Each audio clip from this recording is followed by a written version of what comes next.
Saudara-saudaraku yang dikasihi di dalam nama Tuhan, saat ini kita akan merenungkan firman Tuhan. Dan satu renungan pada hari ini saya ambil dari kitab Yunus. Sebelum kita merenungkan firman Tuhan dari kitab Yunus, mari kita berdoa. Bapa kami yang bertahta dalam kerajaan sorga, kami mengucapkan puji syukur dan terima kasih Tuhan memberkati kami, menyertai kami. Pada saat ini kami akan belajar firman Tuhan, kiranya firman-Mu boleh menguatkan kerohanian kami. Ya Bapa di sorga, kiranya Engkau memberikan berkat, Engkau memberikan akal budi hikmat dari sorga, Engkau urapi kami dengan kuasa Roh Kudus-Mu, sehingga kami boleh mengerti akan firman Tuhan. Kami pasrahkan renungan ini hanya ke dalam tangan-Mu, di dalam nama Tuhan Yesus kami berdoa dan mengucap syukur. Amin. Saudara-saudaraku, bagi saudara-saudara yang memiliki Alkitab, kita bisa membuka di dalam buku kitab Yunus pasal yang pertama. Saya akan membacakan kitab Yunus pasal yang pertama mulai ayat yang ke-1.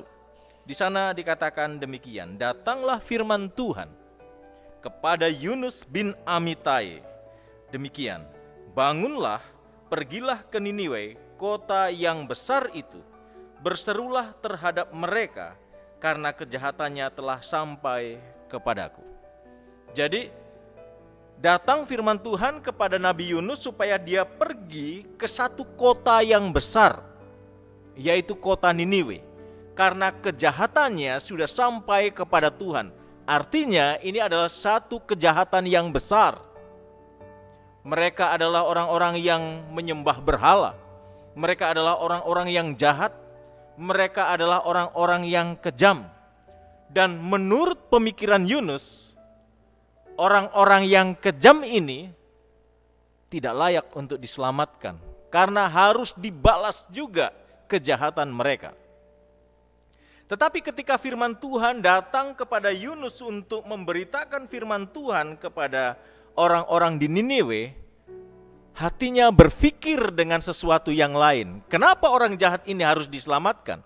Karena dia mengerti bahwa Allah ini adalah Allah yang besar, yang juga menunjukkan kasih yang besar.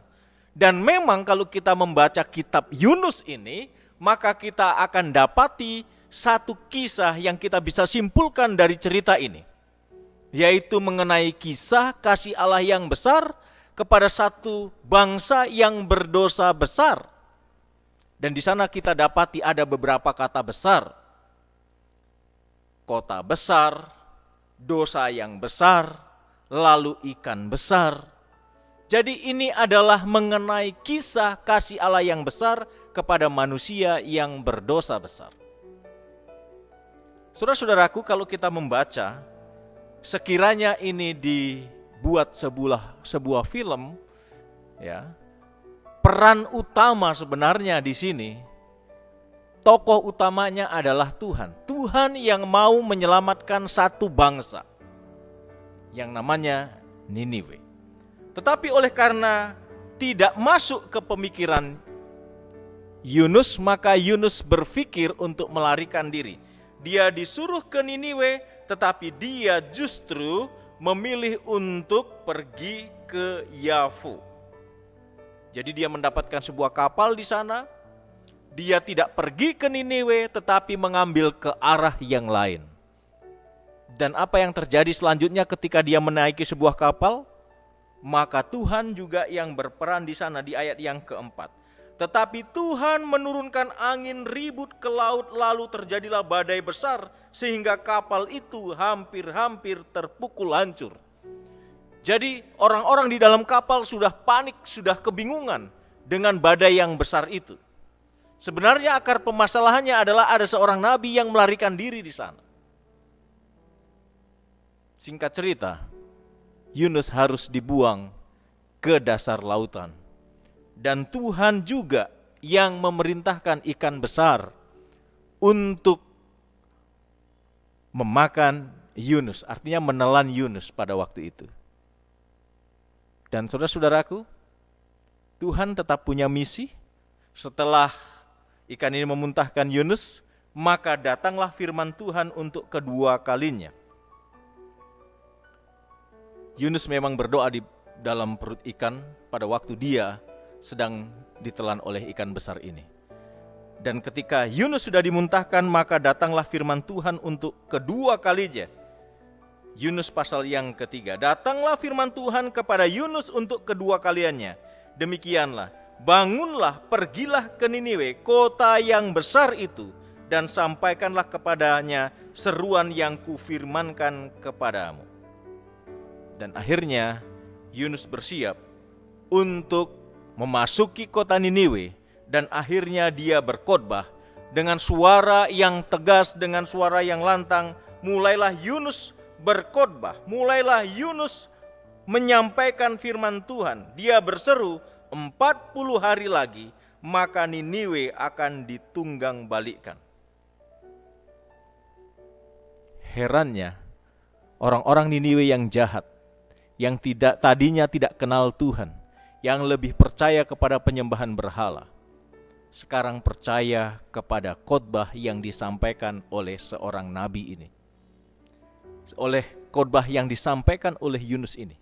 Dan akhirnya mereka bertobat. Orang-orang Niniwe akhirnya bertobat.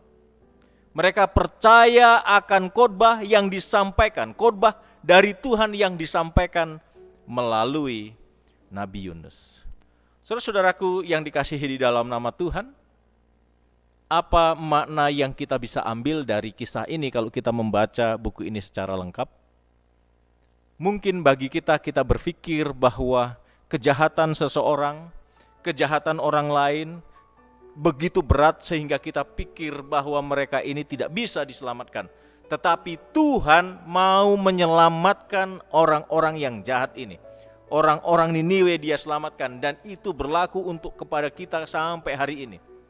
Siapapun mereka, bahkan orang jahat sekalipun, ketika dia mau mendengar suara Tuhan, dan bila mana bisikan Tuhan itu menggerakkan hatinya untuk bertobat, maka Tuhan akan mengasihinya, Tuhan akan mencintainya, Tuhan akan menariknya supaya orang ini bertobat dan mau menjadi pengikut Tuhan yang setia. Dan kita lihat orang-orang di Niniwe akhirnya bertobat.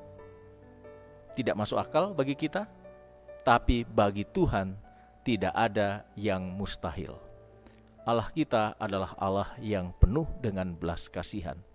Kita membaca kitab Yunus ini adalah berbicara tentang kisah kasih Allah yang besar kepada bangsa yang berdosa besar. Inilah yang saya bisa bawakan, kiranya Tuhan memberkati kita. Amin.